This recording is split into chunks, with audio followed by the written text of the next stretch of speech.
The throne room fell silent as Captain Blackwood entered, his ceremonial sword catching the morning light that streamed through the towering stained glass windows.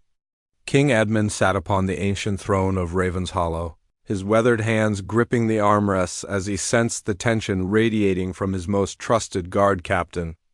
Queen Consort Helena stood beside a massive oak table covered with diplomatic papers, her emerald dress a stark contrast to the grim expression that had settled across Blackwood's features. Prince Alexander was reviewing military maps near the great fireplace, his blonde hair falling across his forehead as he concentrated on potential security routes for the diplomatic convoy. At 28, he possessed the perfect combination of royal bearing and battlefield experience that made him both respected by foreign dignitaries and feared by enemies. His presence in the room would prove more crucial than anyone yet realized. Blackwood approached the throne and executed a precise bow before speaking the words that would change everything. His voice carried clearly across the vast chamber as he outlined the intelligence gathered by Lady Catherine and his network of informants. The suspected conspiracy involved not just Helena's personal secretary, but potentially several members of her diplomatic advisory council. The plot appeared designed to sabotage the peace negotiations by ensuring that sensitive negotiating positions were known in advance by Valdoria's war faction. Helena's face grew pale as the implications became clear. Someone she trusted implicitly had betrayed not just her personal confidence, but the entire kingdom's hopes for lasting peace. The Queen Consort had built her reputation on careful preparation and strategic thinking, but now those very strengths had been turned against her. Every briefing session, every strategic discussion, every private moment of preparation had potentially been compromised. King Edmund rose slowly from his throne, his mind racing through the political ramifications. Canceling Helena's mission entirely would signal weakness to Valdoria and potentially end any chance of peace negotiations for years to come. However, proceeding with a compromised delegation could result in a diplomatic disaster that might actually strengthen the war faction's position. The kingdom needed a solution that preserved both security and the possibility of successful negotiations. Prince Alexander set down his maps and stepped forward, immediately understanding the gravity of the situation. His military training had taught him to adapt quickly to changing circumstances, and his diplomatic experience had shown him the importance of maintaining momentum in peace negotiations. He could see the path forward even before his father spoke the words that everyone in the room was beginning to consider. The decision, when it came, was swift and decisive. Prince Alexander would lead the delegation to Valdoria, accompanied by Captain Blackwood and a carefully selected team of guards and advisors, who were completely outside the suspected conspiracy. Helena would remain at the palace to help root out the security breach and ensure that no further sensitive information could be compromised. The mission would proceed as planned, but with a completely different leadership structure. Helena's initial shock gave way to a mixture of disappointment and determination. She had worked tirelessly to prepare for these negotiations, and the thought of watching from the sidelines was almost unbearable. However, her love for the kingdom and her understanding of the political stakes involved helped her accept the necessity of this dramatic change. She would use her forced absence from the negotiations to conduct her own investigation into the security breach. The room buzzed with urgent activity as the new plan took shape. Advisors were summoned to brief Prince Alexander on the most sensitive aspects of the negotiation strategy. Security protocols were completely rewritten to ensure that no member of the original delegation would have access to the updated plans. The Royal Communications Network was locked down to prevent any further leaks of information. As Captain Blackwood outlined the new security arrangements, he couldn't help but notice the determined set of Prince Alexander's jaw. The young prince understood that he was being thrust into a situation where failure could mean not just personal humiliation, but the continuation of a conflict that had already cost thousands of lives. The weight of responsibility was enormous, but Alexander had never shied away from difficult challenges. The transformation of the diplomatic mission was now complete. But the real test would come when they faced the Valdorian delegation across the negotiating table. The morning mist hung low over Raven's Hollow Palace as Captain Marcus Blackwood strode through the marble corridors with urgent purpose. His polished boots echoed against the ancient stone floors, each step carrying the weight of a decision that would shake the very foundations of the kingdom. The royal guard had never before challenged the crown's diplomatic arrangements, but today would mark a historic exception. Queen Consort Helena had been scheduled to lead the crucial peace negotiations with the neighboring kingdom of Valdoria. These talks were meant to end decades of border disputes and establish new trade agreements that could secure prosperity for both nations. Helena, known for her sharp intellect and diplomatic skills, had spent weeks preparing for this moment. Her study was filled with maps, treaties, and detailed briefings from the kingdom's finest advisors. However, Captain Blackwood had received disturbing intelligence just hours before the scheduled departure. His network of trusted informants had uncovered a plot that threatened not just the negotiations, but the very safety of the royal family. The information came from Lady Catherine Morse, a court insider who had discovered encrypted messages hidden within seemingly innocent correspondence between Helena's personal secretary and unknown foreign agents. The messages suggested that someone within Helena's inner circle had been feeding sensitive information to Valdoria's rival faction, a group of nobles who opposed the peace talks and preferred continued conflict. These nobles stood to profit immensely from ongoing tensions as they controlled much of the arms trade between the kingdoms. The leak wasn't just about diplomacy. It was about money, power, and the deliberate sabotage of peace efforts. Captain Blackwood faced an impossible choice. Confronting Helena directly would require evidence he didn't yet possess in full, and any delay might give the conspirators time to execute whatever plan they had set in motion. The Royal Guard's primary duty was to protect the monarchy, even if it meant making decisions that seemed to challenge royal authority. After consulting with his most trusted lieutenants and reviewing the intelligence 3 times, Blackwood made the decision that would change everything. He would recommend that Prince Alexander, Helena's stepson and heir to the throne, take her place at the negotiations. Alexander was young but proven in both military and diplomatic matters. More importantly, he was completely outside the circle of suspected conspirators. The prince had recently returned from a successful peacekeeping mission in the southern provinces, where he had demonstrated remarkable skill in bringing warring factions to the negotiating table. As Blackwood approached the throne room where the final preparations were taking place, he knew that his next words would either save the kingdom's chance for peace or destroy his career in the Royal Guard. The weight of duty pressed down on his shoulders, but his resolve remained unshaken. Sometimes protecting the crown meant protecting it from itself. Even when that protection came at great personal cost, the palace staff continued their preparations, unaware that their carefully planned diplomatic mission was about to be completely transformed. In the kitchens, servants packed delicate pastries for the journey. In the stables, the finest horses were being groomed for the royal procession. In Helena's chambers, her ladies-in-waiting carefully folded her most impressive gowns for the negotiations. None of them knew that within the hour, everything would change. Captain Blackwood paused outside the throne room doors, took a deep breath, and prepared to alter the course of history. The fate of 2 kingdoms now rested on his ability to convince the royal family that this unprecedented action was not just necessary, but vital for the survival of the peace process itself. The journey to Valdoria's border castle took 3 days, through winding mountain passes and dense forests that had witnessed countless skirmishes between the 2 kingdoms. Prince Alexander rode at the head of the column, his modified diplomatic convoy now consisting of 30 hand-picked guards instead of the original ceremonial escort. Captain Blackwood had insisted on the larger security detail, knowing that the conspiracy they had uncovered might extend beyond simple information gathering. Each night as they made camp, Prince Alexander studied the negotiation materials by candlelight in his tent. The documents revealed the true complexity of the border disputes, involving not just territorial claims but water rights, mining concessions, and ancient treaties that had been interpreted differently by each kingdom for generations.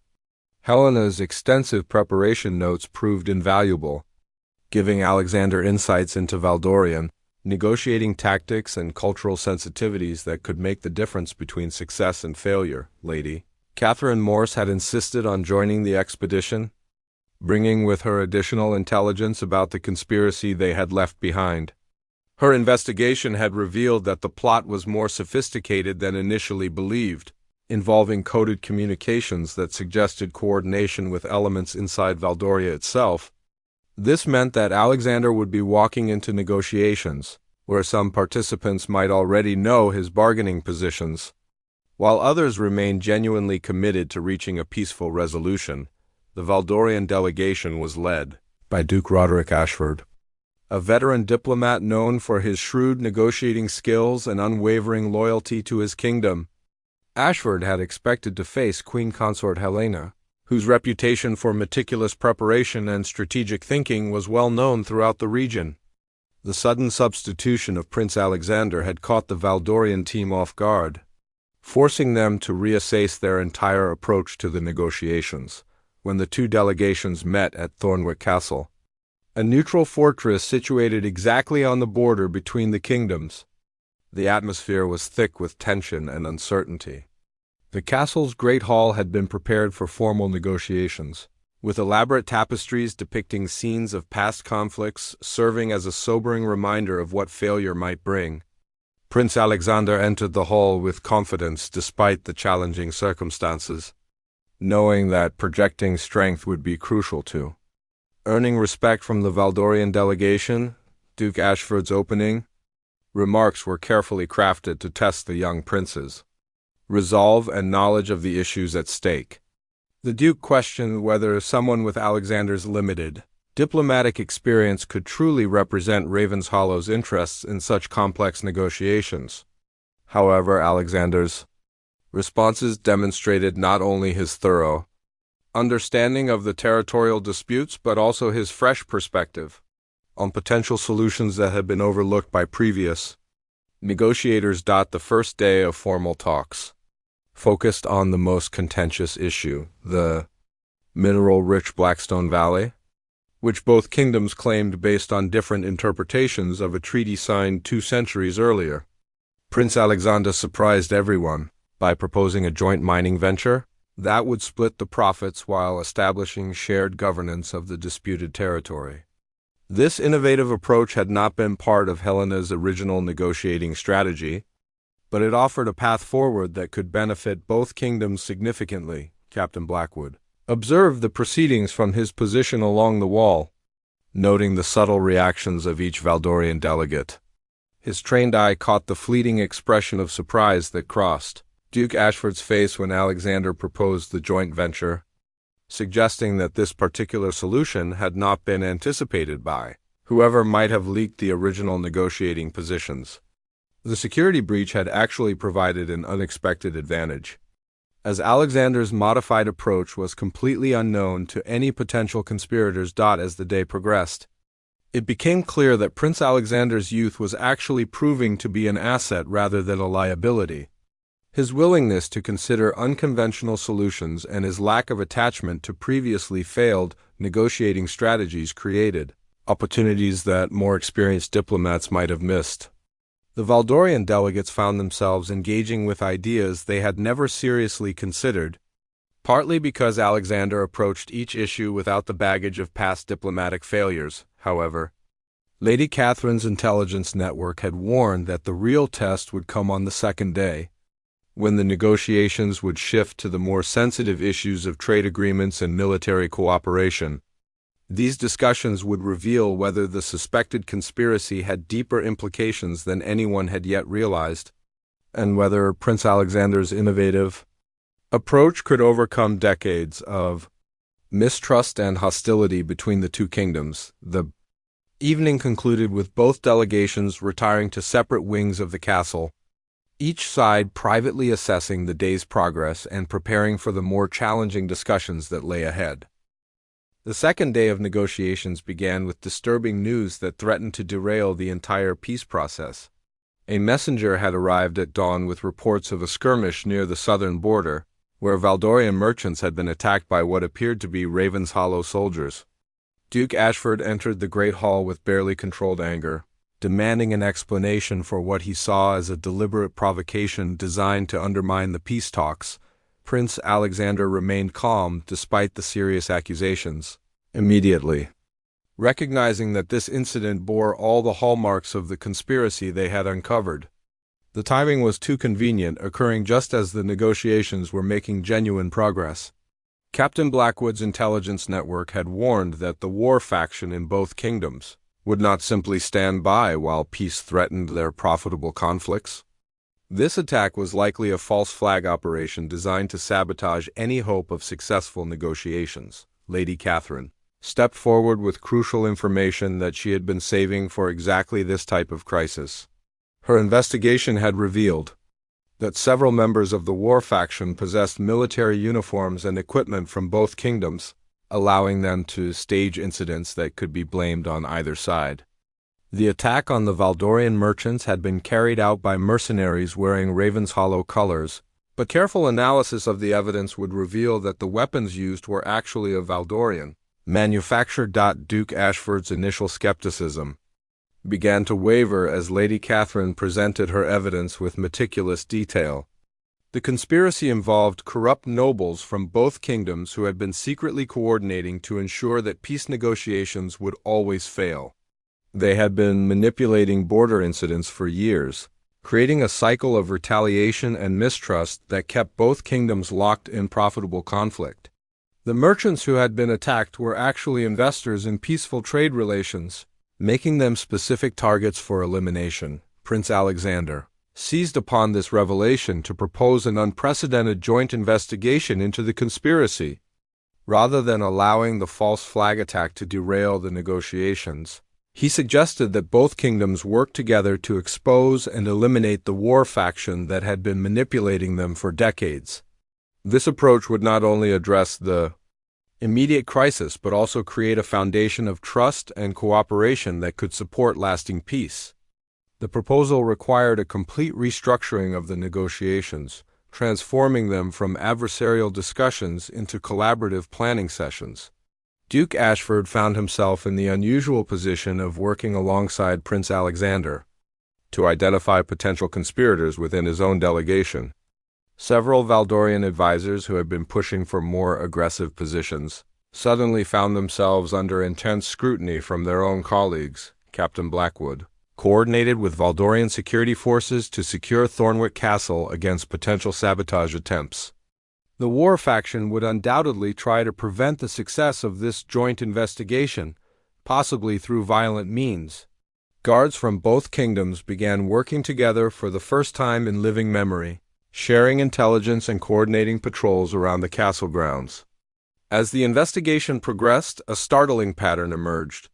The conspiracy extended far beyond simple war profiteering, involving a complex network of financial relationships that connected corrupt nobles, arms dealers, and even some foreign powers who benefited from instability in the region.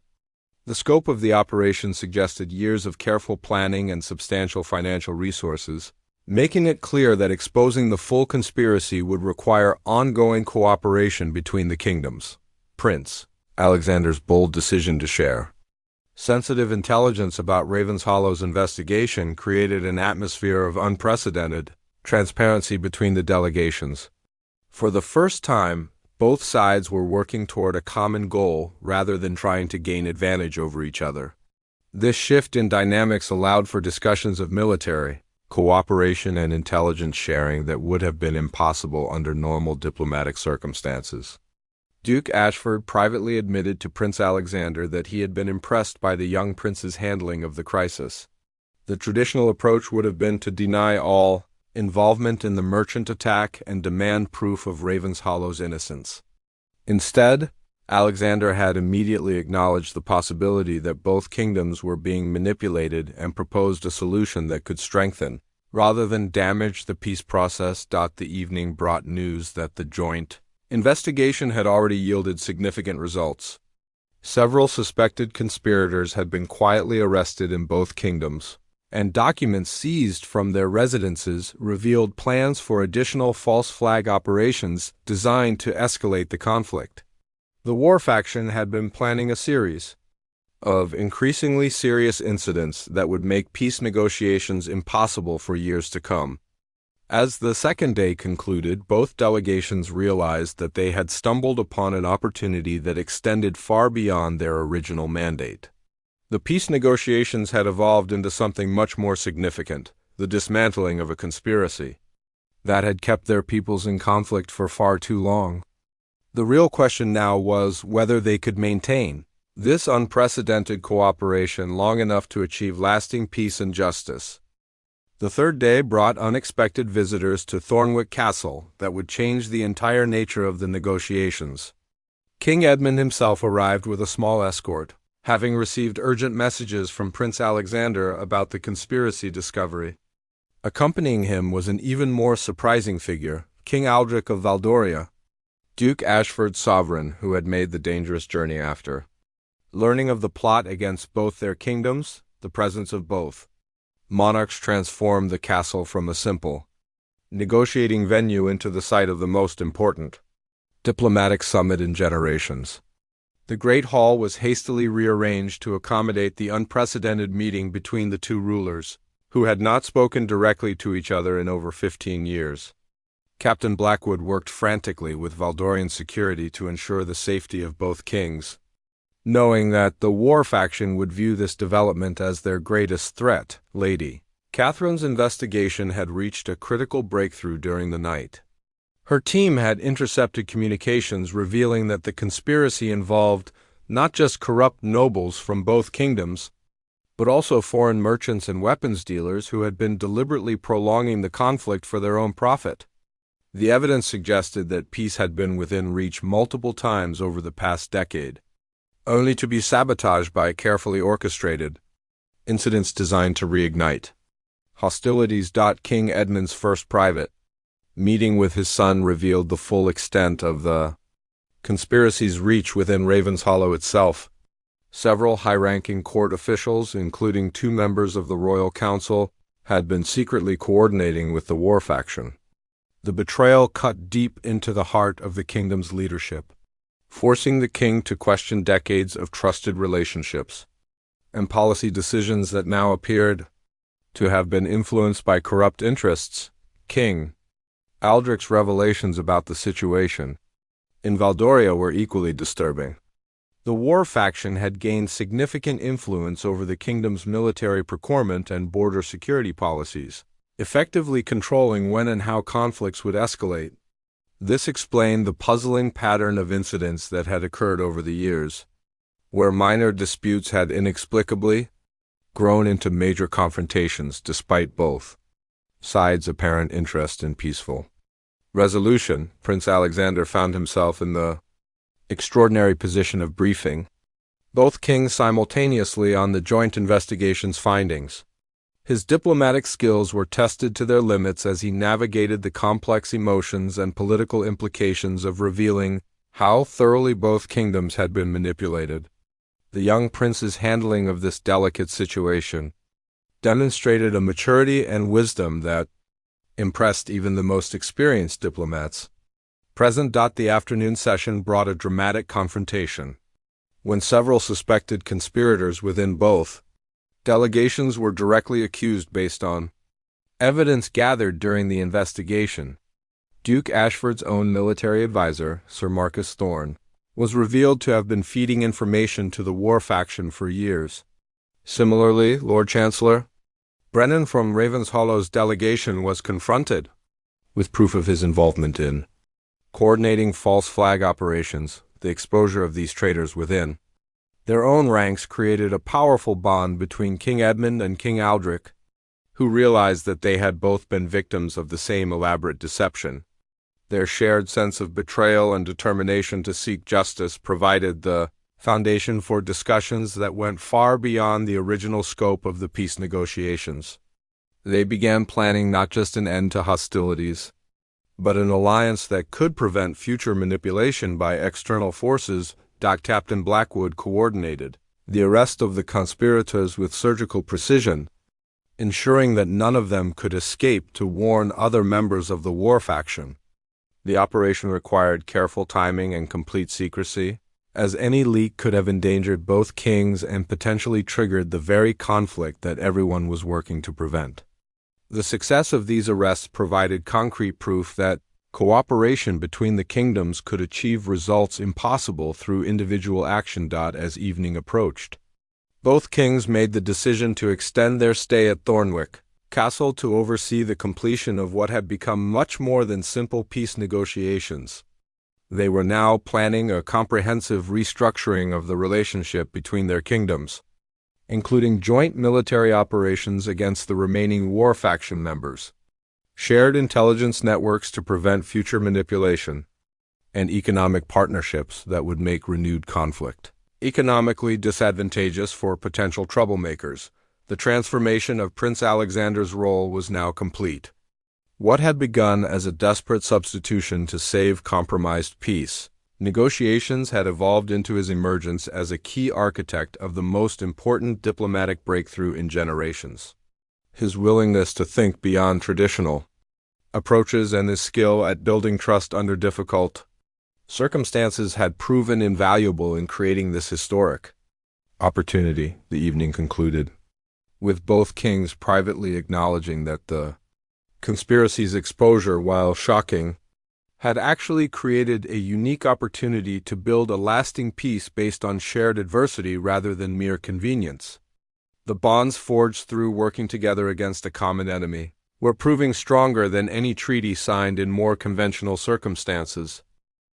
6 months after the historic negotiations at Thornwick Castle, the transformation of both kingdoms was evident to anyone who traveled the formerly contested border regions.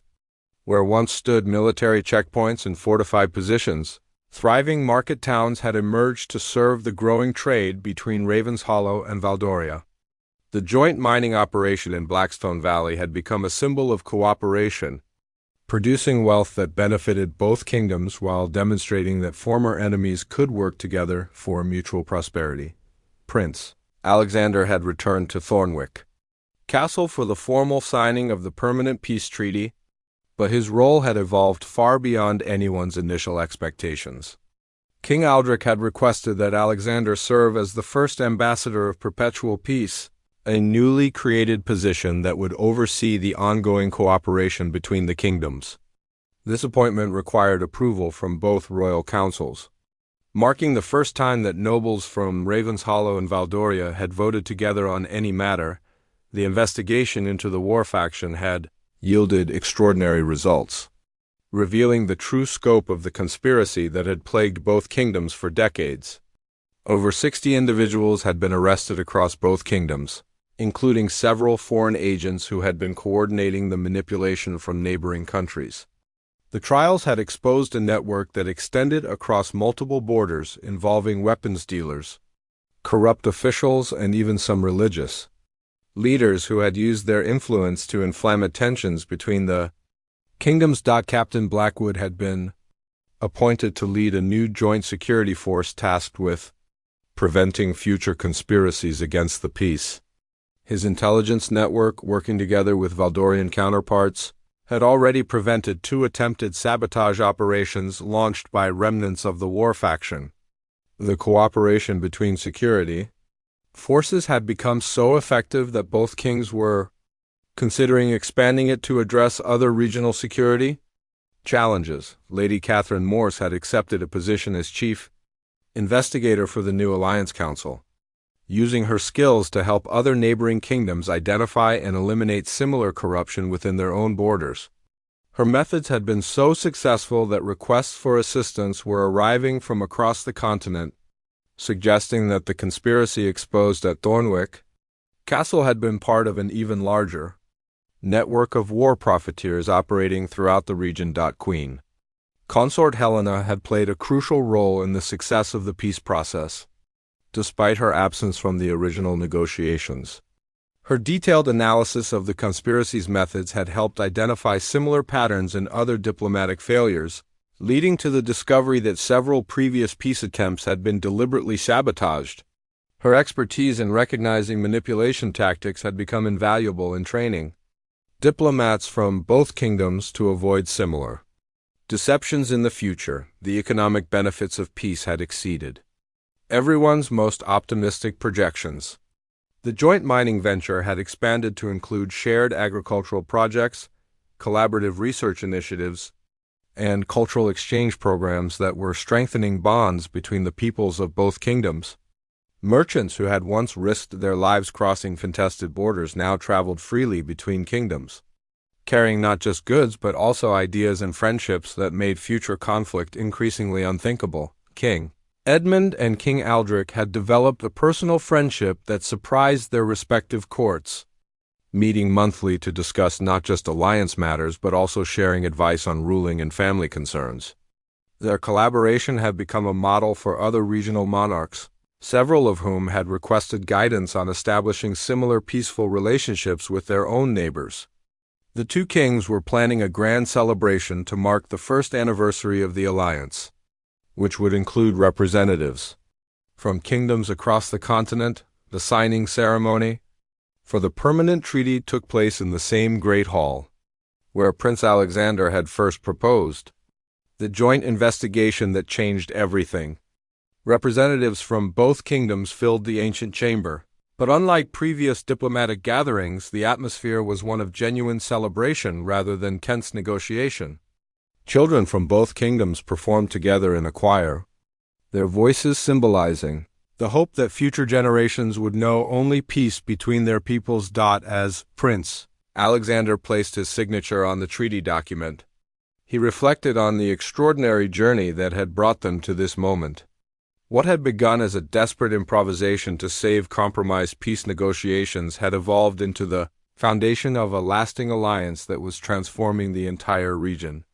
His role as ambassador of perpetual peace would ensure that this cooperation continued to grow and deepen, creating bonds too strong for any future conspiracy to break. The final ceremony concluded with the lighting of the eternal flame of peace, a beacon that would burn continuously at Thornwick Castle as a symbol of the commitment both kingdoms had made to permanent friendship.